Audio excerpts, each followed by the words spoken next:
Hey guys! In this video, I'm sharing how I DIY my home office built-in with Ikea Alex drawers. If you are looking to create your own workspace with lots of storage and at a low cost, keep watching because this video is for you. This Ikea Alex hack was a popular request ever since I posted a photo on my Instagram.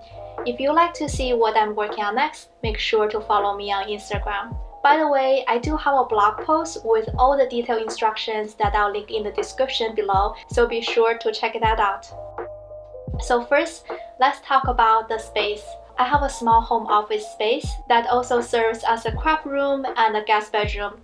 So to maximize the workspace and achieve a custom look, I created a built-in desk using Ikea Alex drawer units. This whole project costs well under $500, which is really affordable. This desk is for 2 people. So originally I wanted to have 3 drawer units, but I have a window that extends below a standard desk height, and also I'm constrained with a closet door which were on the right of this wall.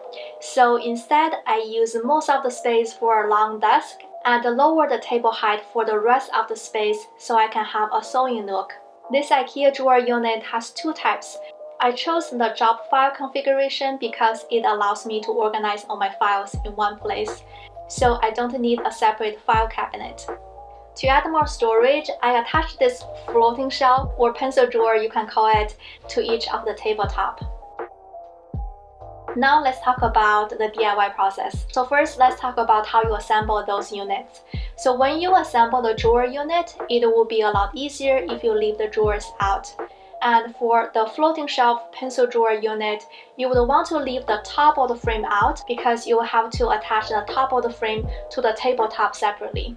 I placed the 2 Alex drawer units in the position and then added my tabletop. To add support for this super long tabletop, I added a long piece of wood and attached to the wall stud. Ikea has desk legs that are supposed to support any long tables, but 1, I want to keep a cleaner look, but 2, I also needed space to place my pencil drawers, so I ended up using a different method. And for the sewing table, because it is floating, I used 3 pieces of wood on the 3 sides to support the tabletop. For my tabletop, I created a custom top because I want a natural wood finish, and Ikea tabletops were not long enough for my space anyway. So I used 2 4 feet by 8 feet plywood with fine finish and attached them together with the wood glue and screws. I cut them to size and used wood veneer tape to finish the edges of the plywood so the whole tabletop will look like one piece of solid wood. Then I stained and sealed the entire tabletop to make it more durable. To secure the tabletop, I use a few out brackets to attach the table to the wall. You can also use them to attach the drawer units to the tabletop as well. Now let's talk about the pencil drawers. Before adding the pencil drawers, make sure you are able to comfortably fit your legs within the pencil drawer. In my case, the space I have is perfect. However, my husband is very tall and he is not able to comfortably fit his legs under the pencil drawers. If that's the case for you, there are 2 things you can do. First, you can either skip the pencil drawer, or you can raise the desk as a whole a few more inches by building a wood base. Then you can disguise the wood base using some sort of trims or baseboards. You can check out my DIY window seat video for instructions that I'll link the video in the description below. To attach the pencil drawers, first attach the top of the pencil drawer, the one you left out during the assembly, to the desktop, and then add the rest of the drawer frames following Ikea installation manual. Slide those drawers in and you are done. For my sewing table, I also attached pencil drawer frame to the left and the right supporting boards just because it was sandwiched between these 2 boards.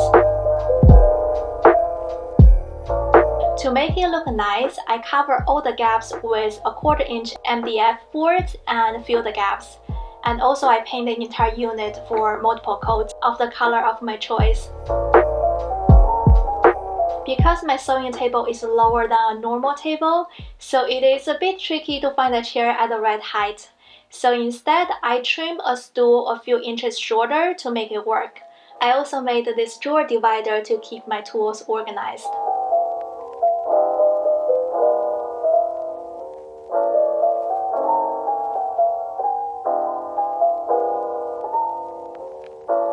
This is a long project and I'm trying to keep the video short and sweet. So if you'd like to give this project a try, be sure to check out my blog post, which I'll link below. It has all the detailed instructions and tips to make this project successful for you. If you like this DIY tutorial, give this video a thumbs up and subscribe to my channel. Also, I'm posting a video tour of my home office soon, so stay tuned. Thank you for watching and see you next time. Bye.